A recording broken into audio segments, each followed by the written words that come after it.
সঙ্গে যারা জড়িত, শাপলা চত্বরে এই যে সেনাবাহিনীর বরখাস্ত কলঙ্কিত কর্মকর্তা জিয়াউল আহসান সহ যারা বিভিন্ন রাষ্ট্রীয় দায়িত্বে থাকার অপসুযোগ নিয়ে শাপলা চত্বরে আমার ভাইদেরকে হত্যা করেছিল, আমার ভাইয়ের রক্তে যারা শাপলা চত্বরকে রঞ্জিত করেছিল, 2021 সালে যারা গুলি করে আমাদেরকে হত্যা করে বাংলার মাটির বাংলাদেশের স্বাধীনতার সুবর্ণ জয়ন্তীকে যারা কলঙ্কিত করেছিল, এরপরে চলমান বৈষম্য বিরোধী ছাত্র আন্দোলনে গুলি চালিয়ে যারা প্রায় 5 শতাধিক বাংলার আবাল বৃদ্ধ বনিতা শিশু নারী পুরুষকে হত্যা করে বাংলাদেশকে আজকে একটি মৃত্যুপুরীতে পরিণত করেছে, এই সকল হত্যাকাণ্ডগুলোর সঙ্গে যারা জড়িত,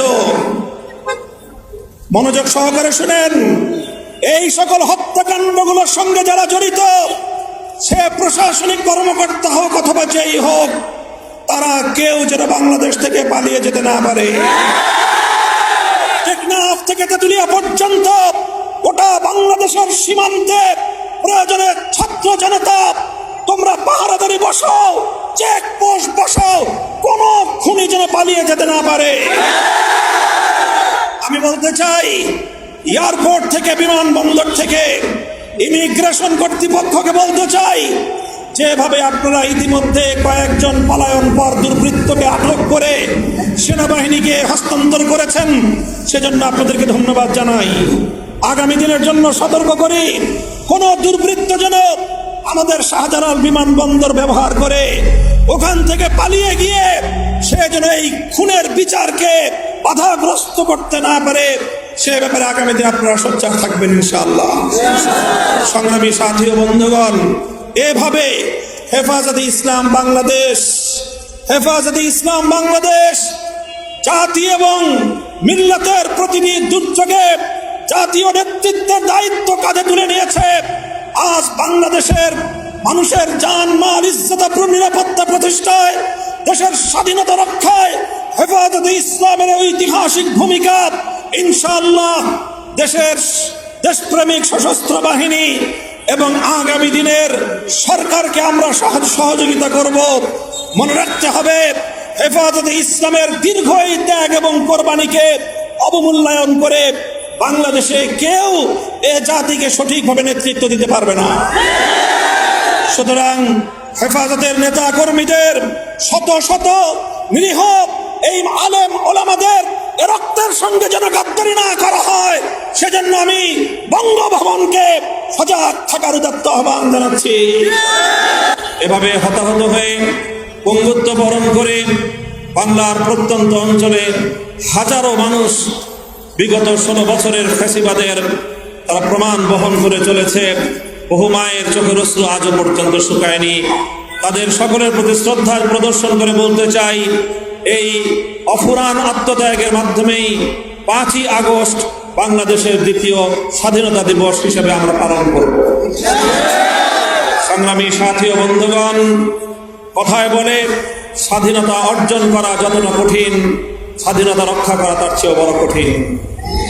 এদেশের বিপ্লবী তরুণ ছাত্র জনতা আজ যে নতুন ইতিহাস রচনা করেছে, জগদ্দল পাথরের মতো চেপে বসা 16 কোটি মানুষের বুকের উপর থেকে শেখ হাসিনা জালিম শাহী নামক এই জগদ্দল পাথরকে, এই ফ্যাসিবাদকে তারা এই জাতির বুকের উপর থেকে অপসারণ করার ক্ষেত্রে যে ঐতিহাসিক ভূমিকা পালন করেছে, অনাগত বাংলাদেশের নয় বিশ্ব ইতিহাস আজকের এই বাংলার তরুণ ছাত্র জনতাকে শ্রদ্ধা ভরে স্মরণ করবে।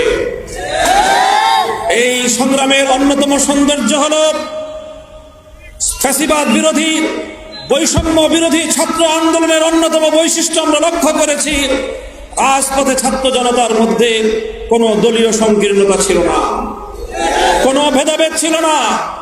স্কুলের ছেলেরা মেয়েরা, কলেজ থেকে ছাত্ররা, ইউনিভার্সিটি থেকে ছাত্ররা, আমাদের মাদ্রাসা, আলিয়া মাদ্রাসা, কওমি মাদ্রাসাগুলোর ছাত্ররা তাদের মধ্যকার পার্থক্যের সকল দেয়ালগুলো ভেঙে গুড়িয়ে দিয়ে হাতে হাত রেখে টেকনাফ থেকে তেতুলিয়া পর্যন্ত মানবতার যে বন্ধন তারা রচনা করেছিল, সমস্ত জুলুম এবং সমস্ত অত্যাচার শক্ত অটুট বন্ধনের সামনে সম্পূর্ণভাবে পরাজিত হয়েছে। একটি ঐতিহাসিক অভ্যুত্থানের মধ্য দিয়ে আজকে বাংলাদেশের মানুষ স্বাধীনতা অর্জন করেছে। প্রিয় দেশবাসী, কাজেই আমি আবার স্মরণ করিয়ে দিচ্ছি, স্বাধীনতা অর্জন করা যত কঠিন, স্বাধীনতা রক্ষা করা তার চেয়ে বড় কঠিন। আমাদেরকে ভুলে গেলে চলবে না, পরাজিত শক্তি বসে নেই, তারা অন্ধকারে মুখোশের আড়ালে ষড়যন্ত্র করছে ছাত্র জনতার এই ঐতিহাসিক বিজয়কে কলঙ্কিত এবং কলুষিত করবার জন্য। বিভিন্ন জায়গায় আত্মঘাতী সাবোটাজধর্মী বিভিন্ন কার্যকলাপ পরিচালনা করছে, জনগণের জানমাল ইজ্জত আবরুর নিরাপত্তা বিঘ্নিত করছে। সংঘবদ্ধভাবে বিভিন্ন জায়গায় সংখ্যালঘুদের বাড়িঘর, তাদের সহায় সম্পদ, তাদের উপাসনালয়ে আক্রমণ পরিচালনা করছে। বিভিন্ন মানুষের ব্যবসা প্রতিষ্ঠান, দোকানপাট, শোরুমগুলোতে রাতের অন্ধকারে হামলা চালিয়ে লুটপাট চালাচ্ছে। বিভিন্ন আবাসিক এলাকায় সংঘবদ্ধ হয়ে সেই অপশক্তি ডাকাতি করছে। বিভিন্ন এলাকা থেকে আমরা সেই সকল সংবাদগুলো পাচ্ছি। মহাসড়কে তারা সংঘবদ্ধ হয়ে সর্বসাধারণের সকল সহায় সম্পদ তারা লুণ্ঠন করছে।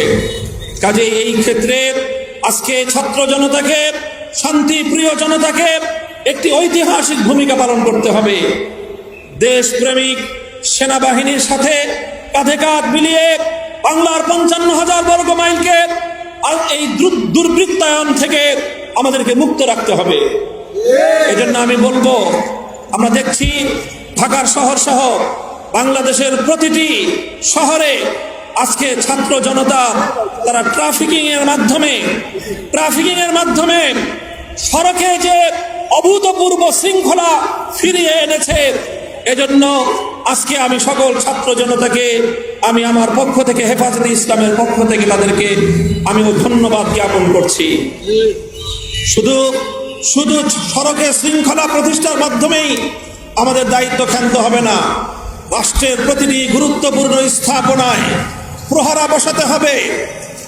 তোমরা ছাত্র জনতা দেশের সাধারণ জনগণকে সঙ্গে নিয়ে প্রতিটি গুরুত্বপূর্ণ রাষ্ট্রীয় স্থাপনায় প্রহরা বসিয়ে তার নিরাপত্তা নিশ্চিত করো। গণভবন, সংসদ ভবন, প্রধানমন্ত্রীর কার্যালয় সহ যেই সকল জায়গাগুলো ফ্যাসিবাদ দখল করে রেখেছিল, ফ্যাসিবাদের দখল থেকে মুক্ত রাষ্ট্রীয় সেই সকল স্থাপনাগুলোর নিরাপত্তা এবং তার সৌন্দর্য আমাদেরকে আবার ফিরিয়ে আনতে হবে।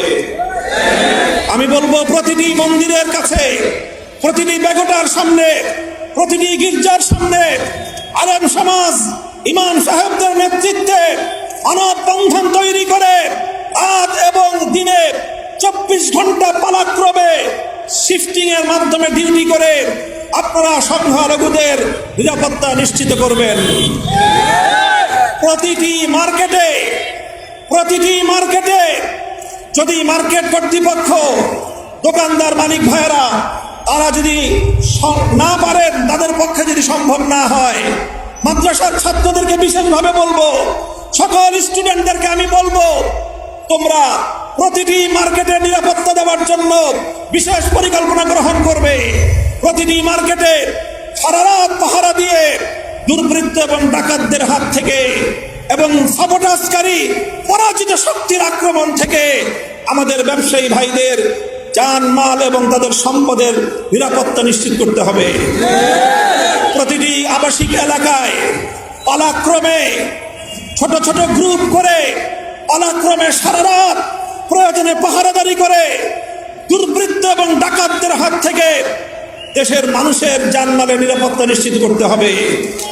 ঠিক তেমনি ভাবে গোটা বাংলাদেশের প্রতিটি জায়গায়, রাস্তায় রাস্তায়, প্রয়োজনে গুরুত্বপূর্ণ সড়কগুলোতে, মহাসড়কের পাশে যে সকল মাদ্রাসাগুলো রয়েছে, আমি হেফাজতে ইসলামের পক্ষ থেকে বাংলাদেশের প্রতিটি মাদ্রাসার দায়িত্বশীলদের প্রতি উদাত্ত আহ্বান জানাবো। গোটা বাংলাদেশের সমস্ত মহাসড়কগুলো আলহামদুলিল্লাহ আমাদের বাংলাদেশের বিভিন্ন মাদ্রাসার স্থাপনার দ্বারা সুসজ্জিত রয়েছে। আপনারা ওই সকল মহাসড়কে মাদ্রাসার ছাত্র এবং শিক্ষকরা পালাক্রমে রাতে মহাসড়কে অবস্থান করে পাহারাদারি করবেন, যেন মহাসড়কে আর কোনো একটি ডাকাতির ঘটনা সংঘটিত হতে না পারে। সেই সঙ্গে লক্ষ্য রাখবেন, গণহত্যার সঙ্গে যারা জড়িত, শাপলা চত্বরে এই যে সেনাবাহিনীর বরখাস্ত কলঙ্কিত কর্মকর্তা জিয়াউল আহসান সহ যারা বিভিন্ন রাষ্ট্রীয় দায়িত্বে থাকার অপসুযোগ নিয়ে শাপলা চত্বরে আমার ভাইদেরকে হত্যা করেছিল, আমার ভাইয়ের রক্তে যারা শাপলা চত্বরকে রঞ্জিত করেছিল, 2021 সালে যারা গুলি করে আমাদেরকে হত্যা করে বাংলার মাটির, বাংলাদেশের স্বাধীনতার সুবর্ণ জয়ন্তীকে যারা কলঙ্কিত করেছিল, এরপরে চলমান বৈষম্য বিরোধী ছাত্র আন্দোলনে গুলি চালিয়ে যারা প্রায় 5 শতাধিক বাংলার আবাল বৃদ্ধ বনিতা শিশু নারী পুরুষকে হত্যা করে বাংলাদেশকে আজকে একটি মৃত্যুপুরীতে পরিণত করেছে, এই সকল হত্যাকাণ্ডগুলোর সঙ্গে যারা জড়িত,